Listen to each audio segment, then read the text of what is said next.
Olá, seres humanos e todo mundo que não é humano também. Hoje, em clima de deboche astral, afinal são dois assuntos sérios e eu quero que você fique feliz. Um beijo pro Vitor. Peixe, o que é um peixe? Um beijo pro Vitor do Deboche Astral. Eu sou Felipe Simões Mendes, você está aqui no Pseudo Canal e hoje, música. O que o Romero Brito tem a ver com a taxação de livros? Vou mostrar pra vocês. Marcos, põe o vídeo aí. Isso. Tá vendo esse daqui andando? Esse é o Paulo Guedes. Isso que o Paulo Guedes tem na mão aí são os autores, as editoras, as livrarias e a cultura. Olha lá. Olha o Paulo Guedes. Quebrou, velho. Quebrou.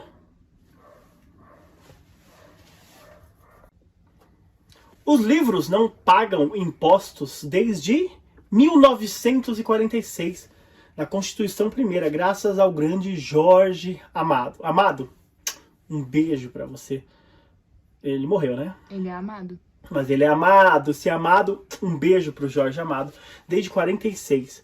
E em 88 a gente continuou não pagando, porque o livro, diferente de outros bens e serviços, o livro é uma coisa que realmente dá algo para a sociedade em troca. Em 88 continuou. Porém, foram tirados as taxas, né, os impostos. Mas o PIS e o COFINS continuou sendo cobrado. Até que em 2004, uma outra lei fez que PINs. Até que em 2004, uma outra lei fez que o PIS e o COFINS fosse tirado também e parou de ser cobrado dos livros. Isso fez em 2004 que os livros aumentassem 30% em vendas. Ou seja, o livro sempre foi livre de impostos. Isso não só no Brasil, o problema não é o Brasil, isso é no mundo, o mundo inteiro é assim. Pelo menos todos os países democráticos de bom senso são assim. O Brasil, desde o começo da pandemia, no começo desse ano, teve uma queda de vendas de 10% dos livros. Agora em julho, nós tivemos um aumento percentual de 4% nas vendas, o que era muito bom. Porém, com essa taxação, pode ser que isso vá pelo ralo. Vou explicar para vocês então como funciona essa taxação. E quanto aos livros, o deputado seguramente não quer ser isentado quando ele compra um livro, né? Ele tem salário suficientemente alto para comprar e pagar imposto como todo mundo. Ele está preocupado naturalmente com as classes mais baixas. Essas, se nós aumentarmos o Bolsa Família, nós vamos estar atendendo também. Agora, eu acredito que eles, num primeiro momento, como fizeram com o auxílio emergencial, estavam mais preocupados em sobreviver do que em frequentar as livrarias que nós frequentamos. Nós temos que auxiliar justamente os mais pobres e os mais frágeis. Então, vamos dar o livro de graça para o mais frágil e para o mais pobre. E não isentar o deputado Marcelo Freixo, que pode muito bem pagar um livro. Nós não precisamos isentá-lo, dele comprar o livro dele. Eu também, quando compro meu livro, eu preciso pagar meu imposto. Né? Então, uma coisa é você focalizar a ajuda, a outra coisa é você, a título de ajudar os mais pobres, na verdade, isentar a gente que pode pagar. O Paulo Guedes está tentando... O Paulo Guedes é o nosso excelentíssimo ministro da Economia. Excelentíssimo ministro da Economia. E ele quer fazer a reforma tributária. E sim, a reforma tributária é muito importante. Afinal, nós somos o país que mais paga imposto do mundo. Pode pesquisar aí. Vai lá, você tem tempo de dar um Google. O Google é do YouTube, eu posso falar o nome, fica à vontade. Exatamente. Ele quer aprovar a reforma tributária. E o que ele quer fazer? Ele quer tirar o PIS e o COFINS e transformar tudo em um imposto único, que será chamado de CBS. CBS, que significa Contribuição Social sobre Bens e Serviços. E ele quer trazer o livro como um bem e um serviço, sendo que desde 1946 o livro não é visto como bem e serviço. Não é de todo ruim a reforma tributária.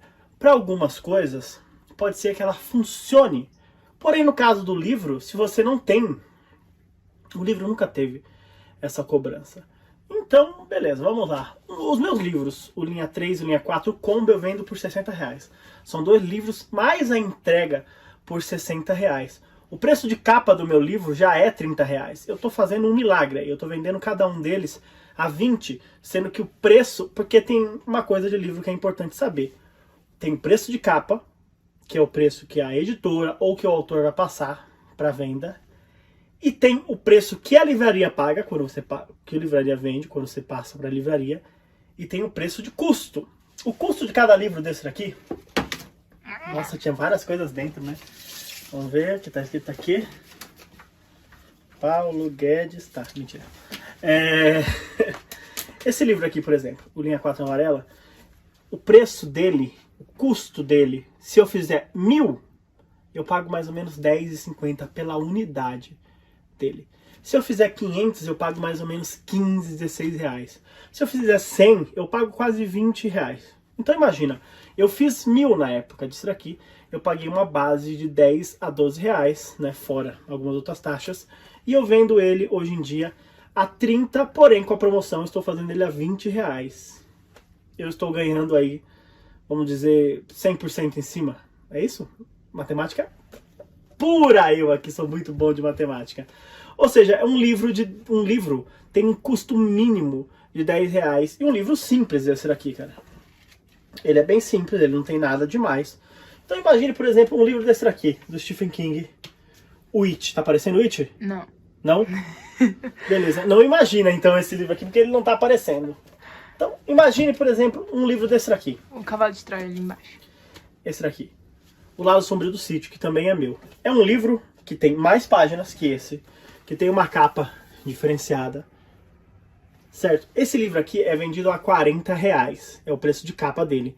O custo de cada unidade desse livro aqui foi mais ou menos 17, 18 reais para fazer isso daqui.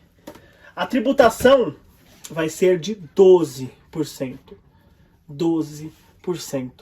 Nós, autores, se temos um contrato tradicional, nós ganhamos 10% de cada livro. Ou seja, põe aí, Marx, 12% é o que o governo quer ganhar. 10% é o que nós, autores, ganhamos. Alguma coisa de errado não está certa, né? Mas aí fica a pergunta, né? Marx, põe aqui grandão. Qual é a saída? Ah, Felipe, você tá aí problematizando, mas me dá uma saída então. Vou dar algumas para vocês. Primeiramente, eu queria falar que, por incrível que pareça, a bancada evangélica está apoiando a não taxação dos livros, porque a Bíblia vai aumentar também. Não é uma piada, pode até parecer uma piada, mas eles estão apoiando isso. Então, obrigado à bancada evangélica por isso. O que pode ser taxado sem ser livro? Bancada evangélica, me perdoe, mas igrejas.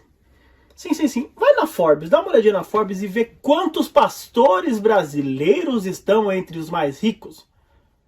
Elite são os pastores brasileiros. Isso é elite. E esses pastores brasileiros não pagam nenhum tributo ao governo. Pode ser o Templo de Salomão, que é enorme, e a igrejinha pequenininha. Nenhuma delas paga. Sabe quem mais que poderia ajudar e pagar tributos? A elite. Sim. Aquela bolha pequenininha. Sabe aquela bolha pequenininha de pessoas super ricas que não pagam impostos? Não existe impostos para grandes fortunas. Teve um vídeo esses dias do Greg News falando sobre herança. Não existe imposto sobre grandes heranças. E isso é ridículo. Como diria o Boris Casoy, isso é uma vergonha. Outra coisa que poderia ser taxada e não é tributada, o IPVA de lanchas e helicópteros. Cara, se a pessoa tem dinheiro para comprar uma lancha e um helicóptero, ela tem dinheiro para pagar o IPVA, né? Porque eu tive dinheiro para comprar um Fiesta 2014 e tive que pagar o IPVA dele. Então, pelo amor de Deus, não é verdade? Quanto a gente paga de IPVA no Fiesta? Tá atrasado. Sim, tá atrasado, porque a gente não tem dinheiro, porque a gente comprou livro, e aí ficamos pobres. Ou seja, grandes fortunas deveriam ser taxadas, igrejas deveriam ser taxadas, e com certeza o IPVA de helicópteros e de Lanchas e iates deveriam ser taxadas e não são. Ou seja, Neymar, bora pagar seus impostos aí, Neymarzinho. Paga o imposto que você libera o livro, em vez de fazer o moicano.